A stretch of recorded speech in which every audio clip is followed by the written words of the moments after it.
In the darkest blackness of human carnage and suffering, police, fire, and EMS intercede on behalf of mankind. God himself reaches out to those who suffer through their hands.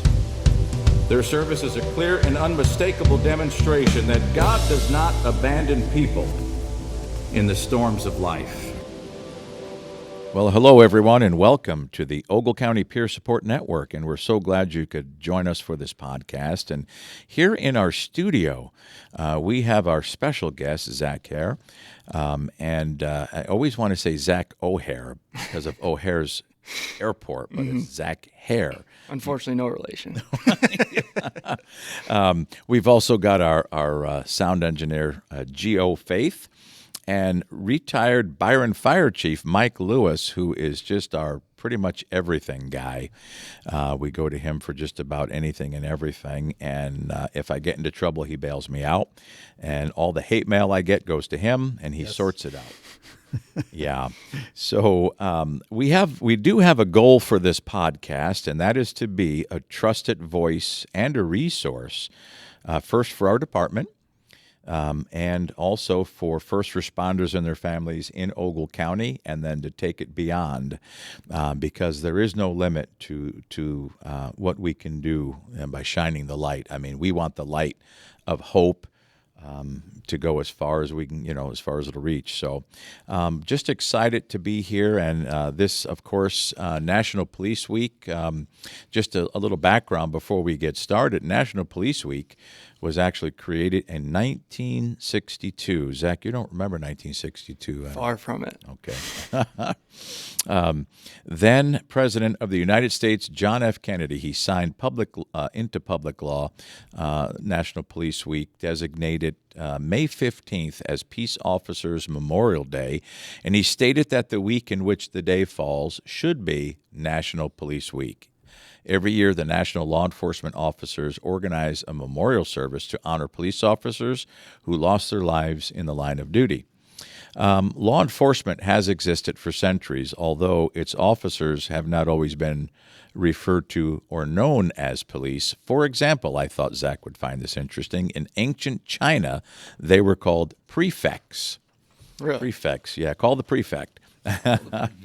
So law enforcement has come a long way, and I am happy to say that law enforcement has also partnered with clergy as chaplains, and so you and I have the great privilege to serve together on the peer support team, and this is not about me, but it's been my great pleasure to serve in our community for 28 years now, and I've been serving in the chaplaincy for 25 of those years, and I get to meet some amazing, wonderful people like yourself that I just think very highly of, so I thank you for everything you do. So we're going to jump into this. Zac, you've been a patrol deputy with the sheriff's office for almost 5 years. Mm-hmm. And so this segment, of course, will be aired during National Police Week. And first and foremost, we want to thank you for everything you do for our community and for the sheriff's office. What initially inspired you to want to get into law enforcement? It's funny because when I first started, it wasn't even a thought. Graduated from high school. My family is just decades of firefighters and medical professionals. So law enforcement does not even apply to my family. So I immediately hopped into that role. I wanted to get into the medical field. So I enrolled at the University of Iowa, followed my wife there, and started my human physiology journey. And it was great. I love the extracurriculars of the school. It was phenomenal. But when it came to the books and came to doing all the medical stuff, it's very interesting. I love it. I love the trauma aspect of it. That's a good reason why I'm in law enforcement, so I can see some of that stuff as well. However, just being stuck in a hospital or a medical facility somewhere just wasn't my niche. And I kind of found that out a little bit later through my college career. So about into my senior year, I kind of did a complete 180 and tried to figure out something else that would be similar to public service, but not quite. So my now wife and I had a very long talk, and she has a brother who's in law enforcement. She said, well, why don't you just hop into a car with him and do a ride along and see where it takes you? And I can just remember to this day, that whole night it's crystal clear. I'll remember it forever. The first traffic stop we did, the first domestic we went to, all of it was just so eye-opening to me. It's just something that I knew. It's so weird, just in a snap. That's what I wanted to do. So started to kind of tailor my stuff towards it. I was working, once I graduated from Iowa, I had a very expensive bachelor degree and something that doesn't apply to what I do today now. But I was a personal trainer for a little while, was really big into fitness and nutrition and all that, and just kept taking steps into getting into law enforcement. And thankfully, old Ogle County, the hometown, decided to take a shot on a young kid with little experience but a lot of passion for it. So, That's awesome. 5 years later, I'm here. So it's almost like, I don't want to say you found your calling found you. Yeah, inadvertently. Yeah, it's very bizarre that I had all this plan laid out, and all of a sudden I'm sitting in my senior year like, what am I doing? Yeah. I gotta do a whole new outlook, and I found it off of a whim. So that's awesome. Mm-hmm. Doesn't that make your heart happy? It's so good to hear that, it's like, and I could tell, like, you are in your calling. I love it. I could sense it. Like, you're there, man. You're doing it. How many people never discover that? How sad a life that would be. Could have been. Yeah, it could have been.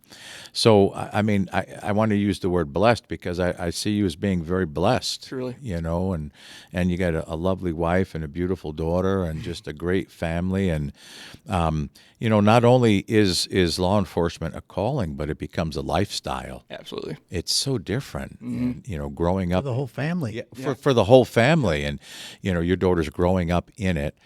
Chief, your son, who is a deputy chief in Mount Morris Fire now, grew up in it, and he followed in your footsteps. Which I would have never wished upon him. I'm in the exact same way. It was nothing that I really ever pushed or anything like that. Yeah. But to see how he's outclassed me is been really made a proud dad out of me, I'll tell you that. Awesome. Yeah, and to add on that, I mean, I remember when I told my dad for the first time, with him he was in Rockford Fire, retired after 25 years, and when I told him law enforcement was going to be my thing, I don't think he talked to me for a week. He's like, I don't want you being in that. Like, I've done it all. I've seen it all. That's not something you want to do. And I was like, Dad, I think it is. And now it's complete 180. I mean, he can't turn the scanner off. He likes to listen to what I'm doing and all that kind of stuff. And he's really proud of, what I've become. Absolutely. But I mean, and I can understand it from a father's perspective. He goes through that. He sees all that. He does all that. And it's not for the faint of heart to do what me, I mean, what everybody's done in public service. So I get it. But yeah, absolutely. And nowadays, and we're just talking, we're just having a nice conversation, and I do have questions I want to make sure I ask you. But nowadays you hear so much about people just like, man, I would never want to be in law enforcement. I wouldn't want anybody I know and love to be in law enforcement because of what's happening in our nation. And obviously you're doing what you're called to do, so you're not going to be deterred. You're not going to quit on it. But yet some of these things, I'm sure they probably frustrate you or just aggravate you, things that are happening. Yeah, but I mean, it's part of the job. And I think that what goes on nowadays, what you see nowadays that you're not exposed to, it's all the negative. But we get to go out. 99% of my interactions that I deal with on a daily basis when I'm working are positive. Yeah. You deal with people who are appreciative of you and you do everything you can to help. And they just seem to highlight nowadays, the bad things that are going on. And I can see that as a big deterrent as to why people don't want to get into law enforcement, because they don't want to be ridiculed. They don't want to be looked at. And, you're not getting things thrown at you on a daily basis. I mean, a lot of my interactions are positive. Like, you do get the negative portion of it, but. Yeah. So what does a typical day in your life look like? When I'm working? When you're working. Well, I'm on the midnight shift now, so it involves a lot of sleep prior to getting up to get ready for work. But no, I sign on, and I'm thankful enough with the K-9. They free me up, and I'm a traffic guy for the most part. Yeah. They don't give me a designated zone. Our district is separated east, center, and west, so the normal patrol deputies, they get a zone, and they respond to their calls accordingly. I'm mostly freed up, and I either back them up, or I'm running traffic, or I'm utilizing my K-9 in some form. So a bunch of different ways. Yeah, a K-9, I mean, that's got to be, obviously you must love your dog. Absolutely. Yeah. I mean, you either do or you don't, right? It's not, you either do or you don't. Yeah. And I have a daughter that I think is part K-9. Even when she was growing up, I thought, man, my kid is part K-9. She absolutely loves through her whole life, and now it's just like, if she had her way, she would rescue every dog in the world. And I've always been a dog guy. I didn't get my first dog until about 6 months to a year prior to getting my canine, and just being exposed to him and having him, that little sense of security when you're working and just being able to go out and use him as a tool for the job. It's such a rewarding experience. I love it. Yeah, that's incredible. Yeah, just so much respect for that, and it's just amazing what the dog can do and how smart they are. Yeah, I always say he makes me look good. I just hold the leash, with how he can pick up scents and just do all the things, just that added tool to help us out in the long run. He's done a lot of good things that if he wasn't there that day, then who knows, what the outcome would have been different. And so, well, as with many jobs, there is a certain amount of stress and pressure that comes with being a police officer or a deputy. So for you in particular, you have taken on important roles within the sheriff's office, a canine handler, most recently peer support member in which we served together, wellness instructor, and officer in charge. What do you find to be some of the more challenging aspects of those roles? I would say just in total, when you're working, even when you're off, you're never really not working. When it comes to like the officer wellness and the peer support and all that, I mean, just as well as I do, you could be sitting at home on the couch and all of a sudden you get that call. So you got to find that on-off switch when it comes to home and work, because you obviously have to have that home life, and you got to kind of take the law enforcement out of it sometimes, turn that switch off and be a family man. But just the added stress. I love the added stress, but just having those different avenues, like you said, with the wellness instructor and the peer support, it's just different ways to help. Why did we get into this job in the first place? Is to help. So why not hop into a role where I can help my department as well? Right. So just help the public, help my guys, and just do all those things to keep me busy. I like staying busy as well. Yeah. Just a thought that popped into my head too. I mean, as much, I know stress is too much stress is detrimental when you don't deal with it accordingly, but sometimes I almost feel, and this is kind of a goofy thing, I tell my wife, I think I do best under high pressure and in the middle of it, because there's just something in you that just does your thing. Yeah. Yep. And that goes bunch of different avenues when you're working that added stress, that I feel well under stress. I mean, I feel like I'm in my best performance when I'm stressed. Your body's meant for it. Right. Not overloads of stress, but think about working out too. You're putting your body under stress so it can build and get better. Right. So that's, if you live a life just carefree, no stress, I mean, what fun is that? Yeah. What fun is that, Chief? Since Chief retired, he is busier than I've ever known him to be, and it's like, sure, if you, if you tell somebody you're retired, forget it, because everybody's going to get a piece of you and want a piece of you. So Dad said he's the busiest he's ever been when he's retired. Yeah. Do I believe him? But seems like a pretty good life. Yeah. Did you know his dad? No. Okay. No. Okay. Yeah, both my dad and my grandfather were both retired from Rockford. So Okay. my brother's up in Milwaukee now doing the same thing, and just firefighters all around me. Yeah, firefighters all around. It's always the on-running joke. My dad always told me I took the wrong test, and I said, yep, because then I'd be up to nap all day long if I did. So. Oh, man. It's kind of funny, because when I was in Bible college in Oklahoma, I became a industrial firefighter, and for the life of me, growing up as a kid, I mean, being in the family of law enforcement, I never, ever thought of the fire department, ever. Of course, I knew what they did and all that, and all of a sudden I get myself involved in the fire service, and, I was a certified medical response technician in Connecticut, and just different things that, it's like, how did I end up here? But then you realize that serving people is serving people. You're still serving. And you're still doing something, and it's still a calling. And whether it's law enforcement, whether it's fire, EMS, telecommunications, whether it's corrections, I mean, you're still out there doing the job that is so vitally needed in our culture. Yep.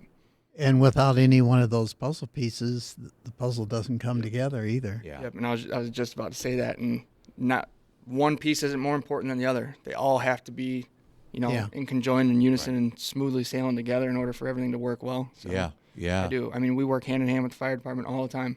Whether it be something as simple as, crashes to Yeah. structure fires. I mean, obviously you guys are taking the reins on that because I was always told don't run into a burning building. That's for you guys. But yeah, it's like you always have to play hand in hand, and you have to develop those really good relationships with everyone involved. Yeah, and isn't that the truth? And I'd like to think that we're helping do just that. Developing these key relationships with one another. Yeah, that's an important part that sometimes does get left behind in some places, and I think that was the most rewarding part of my career. Is I got designated for Ogle County with where we were located. Half of our aid came from Winnebago County, and the other half from Ogle. And I got the Ogle part of that, which, like, I got to work with the sheriff's department a lot, and consequently, our ambulance went with the SWAT. I don't know if they still do or not. I think we have 2 guys that are on our SWAT now that are strict medics, and they're down in Rochelle. So Okay. But, running on those calls countywide, we did, like after 9/11, we were the response agency that went with the sheriff's department to anthrax calls, et cetera. And working together, to me, that was what it was all about. yeah, really. you have to have that. And I'm thankful enough that I got a bunch of buddies on Byron Fire and Rochelle and all that, where if I'm in town and they're having dinner, they'll have me pick up the phone and they'll have me come and join them. So it's the small things like that I think that really go a long way. Yeah. Absolutely, and we've been talking of late that there's a common thread that runs through the fabric of our society, of our culture, and it's a multicolored thread. It's blue, and it's red, and it's yellow, and it's gray, and it's white. It's all of the services. It's that thread that holds the fabric of everything together. And if we were to take one of those out of the equation, everything begins to unravel. Our society left without some set of rules that are enforced. Ooh, what a mess that would be. Yeah. Yeah, and they wouldn't know until they found out how messy it would right. actually be. That's exactly right. It's I'll tell a funny story. The first church that my wife and we pastored in the mountains, beautiful mountains of West by God, almost heaven, Virginia, West Virginia, right out of Bible college. And so it was a culture shock because I grew up in the suburbs of New York City, and just over into Connecticut, the part of Connecticut that just runs right into New York. So it was a very busy, active part of the country, and I was used to seeing lots of police, lots of fire. But when we went to West Virginia, I was shocked to learn that our law enforcement was one game warden who came through once a week. And I remember saying to the church elders, the board, I said, well, wait a minute. So you mean to tell me there's no police that come through? Well, no, you got a game warden. And so when the game warden came through, I was talking to him. He says, well, I got full powers of arrest. I'm like, dude, you come through once a week. I mean, it was so scary. Wow.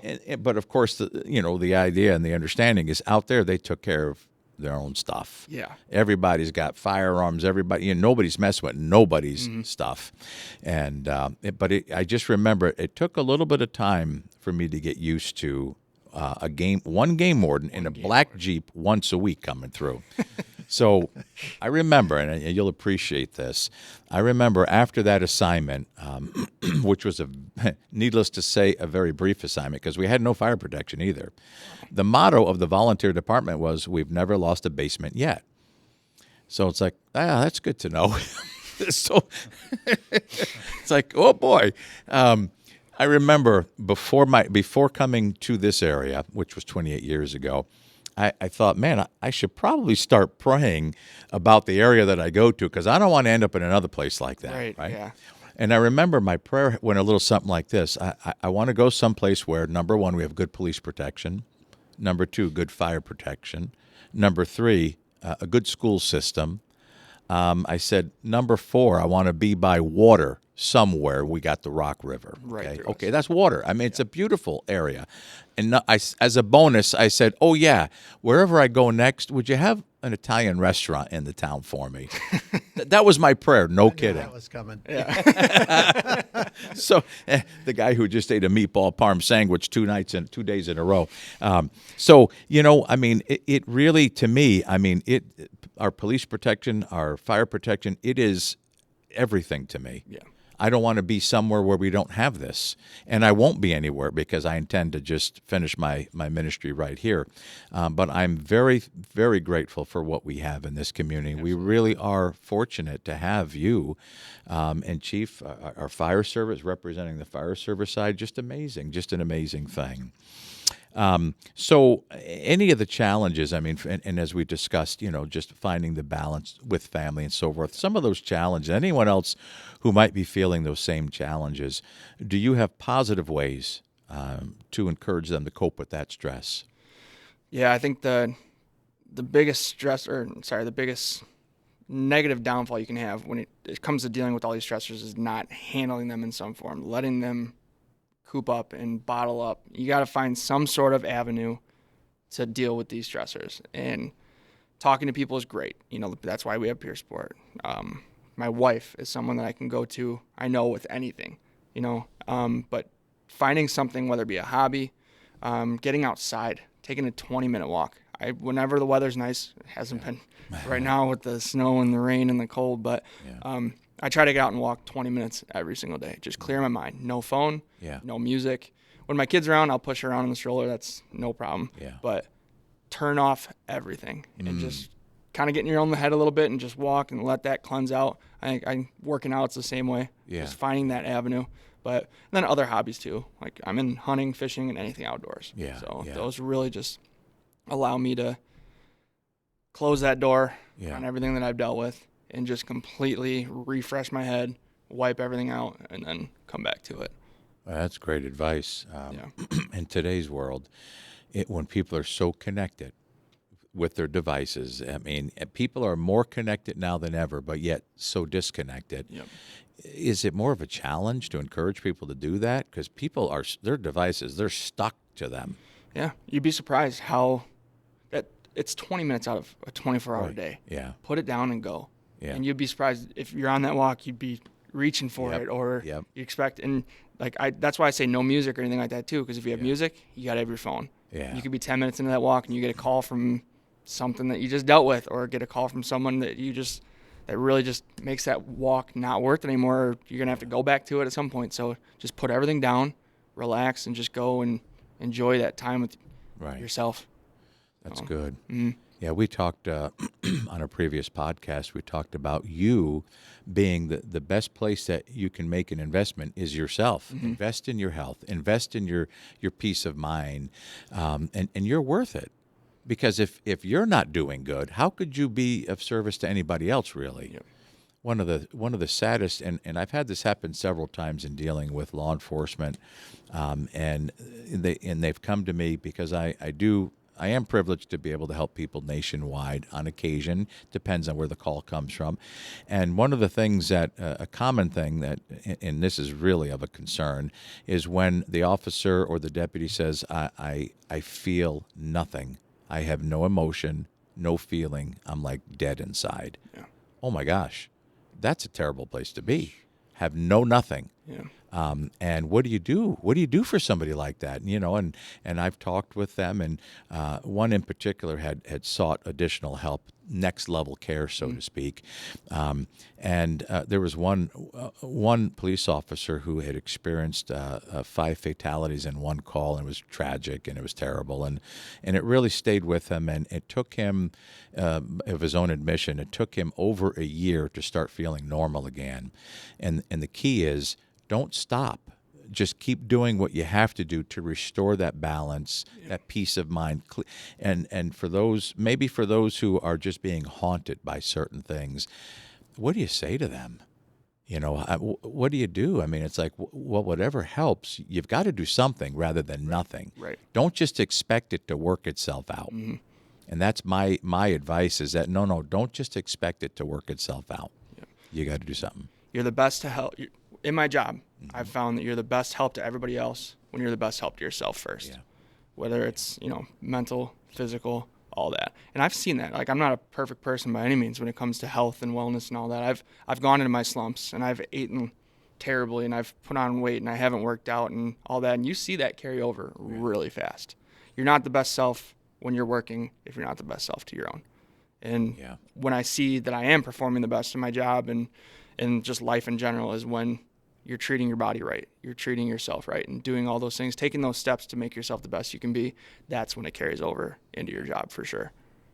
And there's a misconception I have found sometimes when you mention peer support. There are those in law enforcement specifically who just don't think much of peer support. And really that's only because they haven't had a good model. Right. They don't know. Yep. And talking to someone or just having these open conversations, I look at it as it's more preventative than, oh my God, I can't take it. I'm having such a hard time with my job. No, it's preventative. Yep. You do preventative maintenance on your car. I would imagine that's why you get your oil changed regularly, get your tires rotated. And well, why can't we approach ourselves the same way? Right. I require sleep. I mean, I don't get much of it, and I'm sure, the shift that you work, it's probably got to be challenging too. Absolutely. But you've got to find a way to make it happen. And so when we talk about peer support, when we talk about helping one another, really, I'm interested in preventing things from building up and creating a disaster in your life later on. Yeah. And off that car analogy, I think you can agree with me that you don't take your car in when it's only when it's totaled. I think the misconception with peer support is that it's only for the worst case scenario, the bottom of the barrel, I feel like harming myself, or I've dealt with an officer involved shooting or something along those lines, where it's a lot. It is to that degree. That's when we are the most effective, but it's also in the smaller instances, financial problems. Hey, I just had an argument with my wife yesterday. Just the small things that they can come to you for, and just hopefully I can just give a little bit of that advice, and just anything to just increase just your well-being. Right. It's not supposed to be that the most major events that you can deal with. It's the small things that add up. And refresh my memory that the guy we saw at our conference. Yeah. You know who he was? The chief. That chief. Yeah. Retired chief. What was his name? Oh, it escapes me. But we know when we. Yeah. Oh my gosh. Not Kirk. Was it Kirk? No. I've seen him twice. I should know. That's what? That's fault of my own. I know. I know. Oh goodness. I know. If we think long and hard enough, we'll find it. At the last conference. Yeah. Kent Williams. Kent Williams. Kent Williams. There you go. Sorry, Chief Kent Williams. We apologize. We love you. Love to have you on. But yeah, he talked about it too. It's just those small interactions when we're 2 a.m. and we're sitting car to car next to each other. I've changed my perspective on someone. It's a lot of negative, whether you're talking about administration or something bad that happened at work or someone else. Just focus those towards the positive. If they have something to say about, well, man, I got paid this week and I'm just not seeing ends meet. And what can I do to help that? What can we talk about to kind of change some things up? Or, just family life in general. Well, I think it's important to recognize, too, that you've been through a nationally accredited program for peer support. So it's not like you're just bringing stuff up off the top of your head, anything like that. It's become real now, finally, where in the initial inception of peer support, it was just whoever wanted to jump in there, and it was the good old boy program and stuff like that, where now there is a formal training, several days, and you have to complete a test in order to be a part of that. And along with the whole nation has taken a whole better approach, I think, to the whole thing, where they've actually got some laws in place now that protect the confidentiality that admin nor a court system can have you divulge that information. In the critical incident stress management model or debriefing, that information can be used against that individual if it's divulged at one of those sessions. But in a peer support with a trained individual, certified, that just totally encapsulates that information, and it cannot be divulged, even through court. No confidentiality. You don't have this whole entire system. That's right. That breaks the whole thing. Everything. Yeah. But I think that's very, very important in this, because the old peer support system was not like that. Even as of 10 years ago, it wasn't like that. It's good to say now, like, we are peer support professionals. Right. We've gone, we've done our training. It's not like we're just stuck in this role just to have it so Ogle County can say they have a peer sport team. That's not how Right. it is. It's not just a We checkbox, take pride yeah. and we take seriousness in this role. and Exactly. That's something that we do. And this is, and I remember at the training, and of course I took the leadership part of the training, which was an extra day, really. But I just remember thinking about the group and how serious they were, and the fact that they kept referring to it as special operations unit within the department. It's like exactly, you are officially trained, nationally certified. We'll have to renew that annually.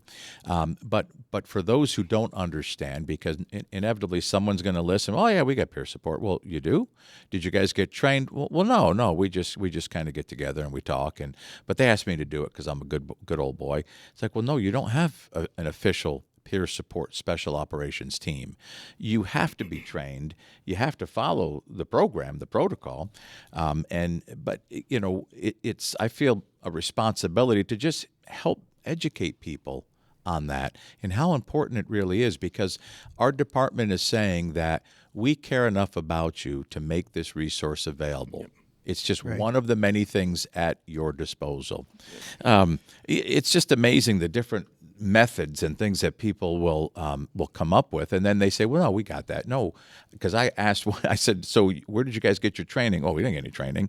I said, "Then you don't have peer support." Yeah. Right. And how's that look to someone who is actually reaching out to someone who, like, why would I say I'm not in a peer support role? Why would I want to reach out to someone who's got no sense of any extra trainings or anything like that? Do you really think they're going to be able to form that trust with you? And exactly.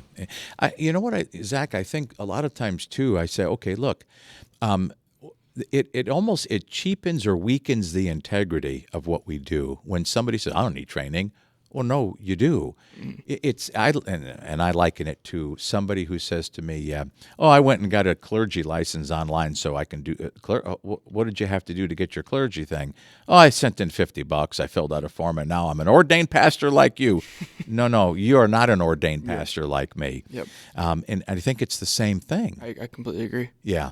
So I appreciate the fact that you take it seriously, and the other members are very serious as well. It blesses me, and especially with this last situation that we've all are aware of and that we've been trying to help another department with. It made my heart so happy when they asked, how many members of your team can you send to? Well, first of all, I don't send anybody. I don't authorize that. I can't clear that. But we have members that are going to be there, and they're going to make sure that they're there to provide support. And I believe there were 3 members of our team at one part of that event. I was able to participate in something else, and I'll be able to be back again in the next 2 days. But to be able to help one another, to be there for one another, and neighboring departments and communities who may not have in place what we have. Yeah, and I think that's just going to show that we're starting to build that trust, Yep. not only with our department and the surrounding ones, but neighboring counties, for them to reach out and trust in 3 random people that they call our support team to come out and make a difference. That means that they must know that we're onto something. And I think that's going to spread like wildfire once more people get word of that. I do too. I've always felt that way, and I've always had this notion that we can create a model program that first of all will be a shining example and a feather in the cap here, but also others will look and say, "Wow, you guys are really doing a good thing." Absolutely. Mm-hmm. We'll show you how. We'll show you how to do it. And that's very rewarding to me. The older I get, the more I want to know that what I do is being passed on, my philosophy, my mindsets, because if we don't pass it on to the next generation, where are they going to get it from? Yeah, it stops. So that being said, you primarily work, so a cover shift, which is 2 p.m. to 2 a.m. Correct. Lovely hours. Yeah. My. And you can get bounced around because of it.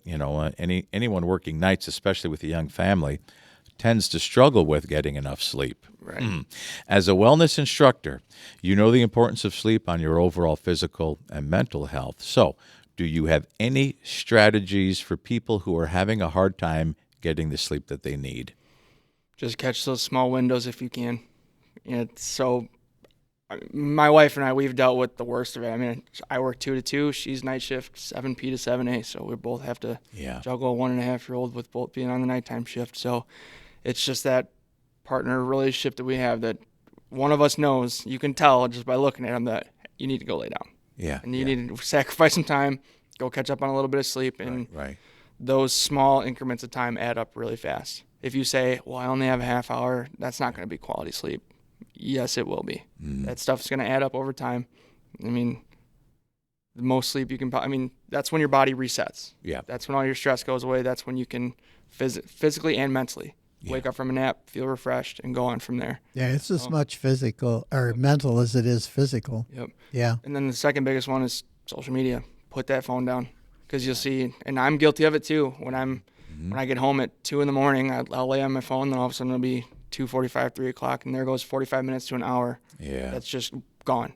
Just because you're scrolling on something that you're probably not even going to remember what you're scrolling on the next day. So just putting those devices away and just really focusing on good sleep that's the advice that I can give for sure. Because you're going to lose out on a lot of time if you don't. Yeah, that's good practical advice. And actually that helps me. And it's funny that you mentioned that, because I grab it where I can, when I can, and especially at night. I don't sleep in long increments.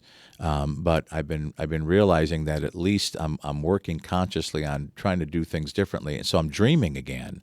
So even though I may sleep like 2-hour, 3-hour stretch, I wake up and say, I was dreaming, which means that I probably slept better. You're in your deep REM cycles. Isn't that cool?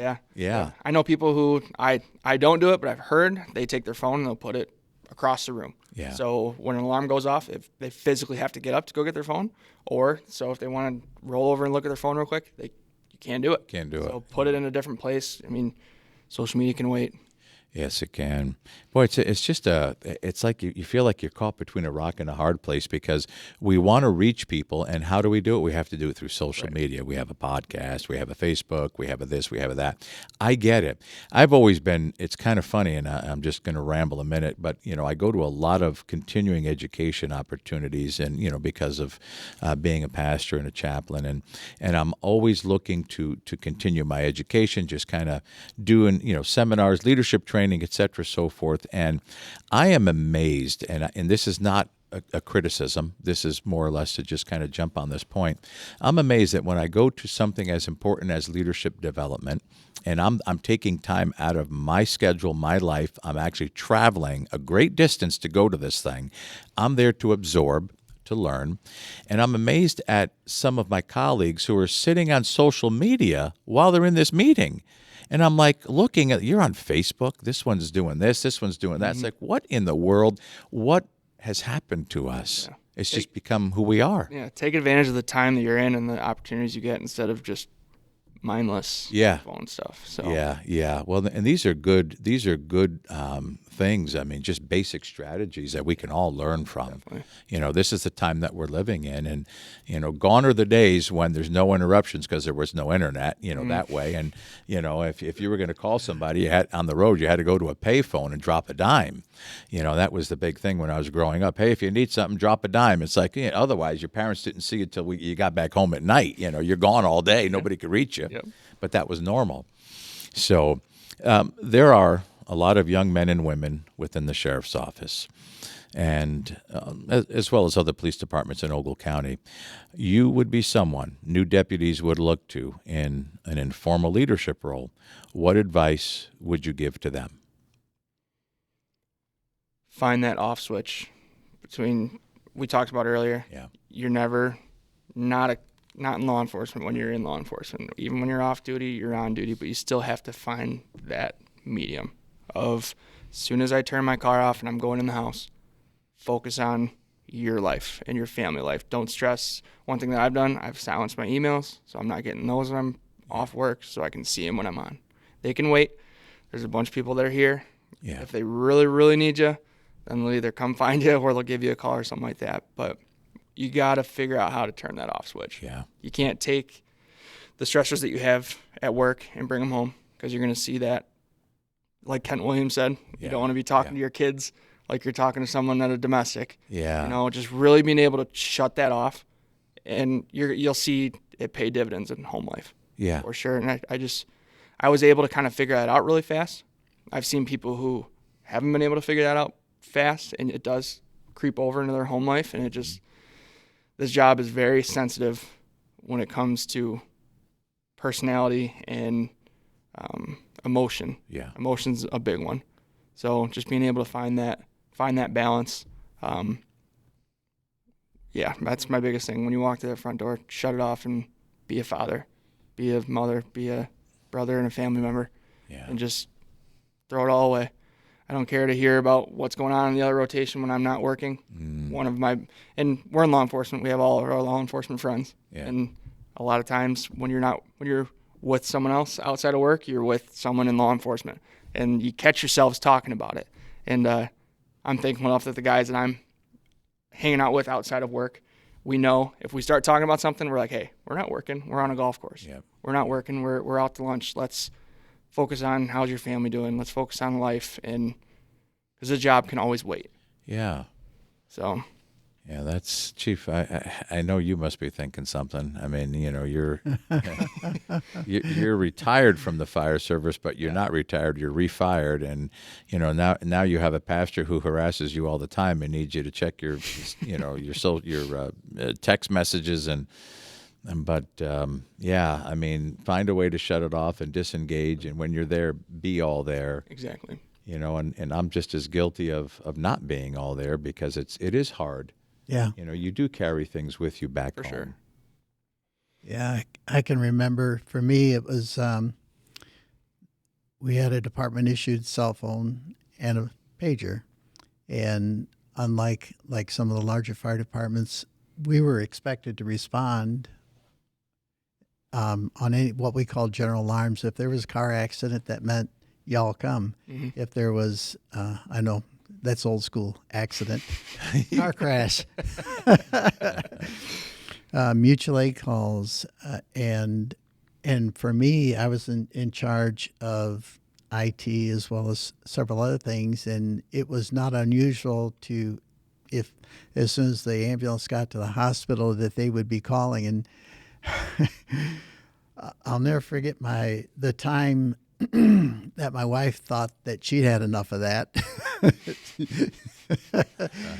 because it would bother her because I wouldn't get up, reach over, grab the phone, and then walk them through with my eyes closed, still laying my head on the pillow, and be able to walk them through what they were supposed to do, hang up the phone, put it in, and instantly start snoring. So she said, I know you have to do that, but when you do that, answer the phone and leave the bedroom, please. Yeah. I think that's where the smaller agencies suffer, is the numbers. Yeah. Where it's like you see the bigger departments, bigger fire departments, they have the resources and the guys for all that kind of stuff. But when it comes to the smaller, you're getting call outs, and like you said, the job never really stops. And but you really got to find time. Yeah. You do. It is a challenge, and I like what you said, the smaller agencies in the communities. I mean, I've noticed that it's like, man, our guys, I mean, you're constantly getting, duty crew, backup crew, you got to go in for this, you got to, and it's like, wow, just obviously for you in the fire service, I mean, if you're in a bigger department, you're working your 24 on and you're getting your 48 off. You're not getting called back in. You don't have to pick up, whatever. And the same thing is, I mean, you are limited in what you have, but so it just means that you just have to get creative, and it is a challenge, and we can help one another. And the last thing you want to do is self-medicate and just take that liquid inspiration. You get another shot of this to it's like, well, there are better ways, because we got to look at this for the long haul. We have to go the distance. I don't want my time doing this short circuited because I didn't take better care of myself, but I need to know how to take care of myself. And that's what we're talking about is, gleaning from experiences from those who've gone before us, and obviously Those of us who have done it wrong. Oh, yeah. So, Yeah, I mean, there is help, and peer support is here for that reason, And as I said, this podcast is for us to be a trusted voice and a trusted resource where, we talk about things in the hopes that someone will be encouraged, maybe to make some changes and to do things differently. And I like what you said. Don't always talk shop. I have found in my own profession, I hate to call it a profession, is that somebody, no matter where I am, as an example, going out celebrating anniversary with a dinner with my wife, and we went out and we try to pick places where we think that we won't be recognized, where we can be left alone. Well, we're sitting next to a couple, and I don't know how the conversation started. Next thing you know, what they're asking, and what does your husband do for work? And I thought, oh, Here we go. That was it. What's the worst thing you've ever seen? Like that question, you get that question from people who aren't in law enforcement and all that. And Okay. Yeah. What was your worst call? yeah, exactly. You really think I want to open that up right now while I'm eating sushi? Yeah, No, I don't. yeah. Exactly. So I said to my, people that I'm my friends, I said, listen, when we go somewhere, don't tell them what I do. Yeah. Let that, just leave that off the table, because it'll change the whole dynamic of everything. Yeah. And even going to the grocery store for my wife, she goes, I need you to get this and come right back. I said, Val, there's no way I'm going to the grocery store in our hometown in Byron and going in, and she goes, you just have to say no to people and ignore them. You can't do that. No. What do you think we do for a living? We can't say no. Yeah. But, so, we can laugh about it, but we know, we understand, we get it, and we want to help. We want to help one another. So, and it's exhausting just being on E all the time. If you're talking about it and dealing with it the entire time, it's going to be exhausting. So just when you're at work, put in your best, have that full gas tank, and drive it until you're done, and then fill back up and go back to work. Don't stay on E the whole entire time just talking about work. And it's Well, just one final thought, just a quick question I was thinking, because I've had this conversation with so many people. One of the best things, and this is as simple as I know how to say it, hydration.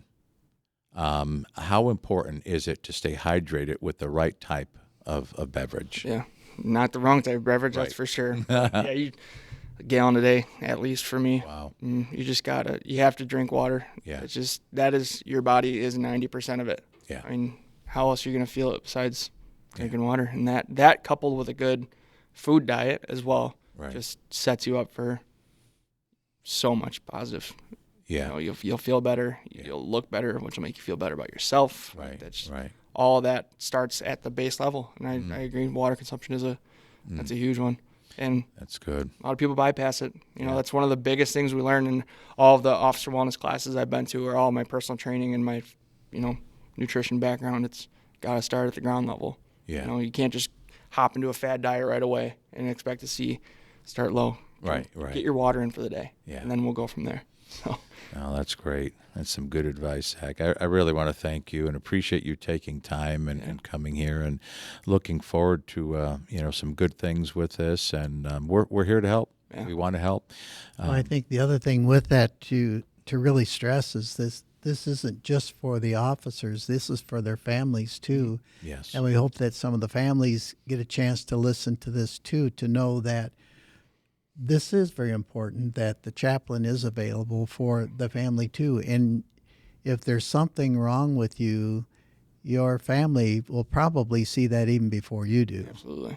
And recognize the change, or recognize the anger or whatever. And that's what I hope that we can do in future episodes, is talk about some of those in more specific, how families can work and be a part of this, a successful part of this for their loved ones, because that's a big part of it. Yeah, just providing an outlet, providing a resource. Yeah, right. It's another thing for someone to be able to go to. Absolutely. That's what tough, it is. So. That's exactly what it is. Well, please thank your bride for sharing you. I absolutely will. She's a saint. Yeah, she is. Saint Margaret. Saint Margaret Mary. Yeah, wow. Oh, wait, let me do this. Just yeah. Zac, thank you. I just be careful out there. I know you will be, and we really appreciate you doing what you do. Thank you guys. again. Thank you guys for all you do. All right. You guys are the behind closed doors ones. So. All right, brother. Well, we'll do this again sometime. Absolutely. Thank you so much. Thanks again. All right. Mm-hmm. Thanks. Dispatch from Route 7 Command. Man, go ahead. Need a chaplain at this location. 10-4.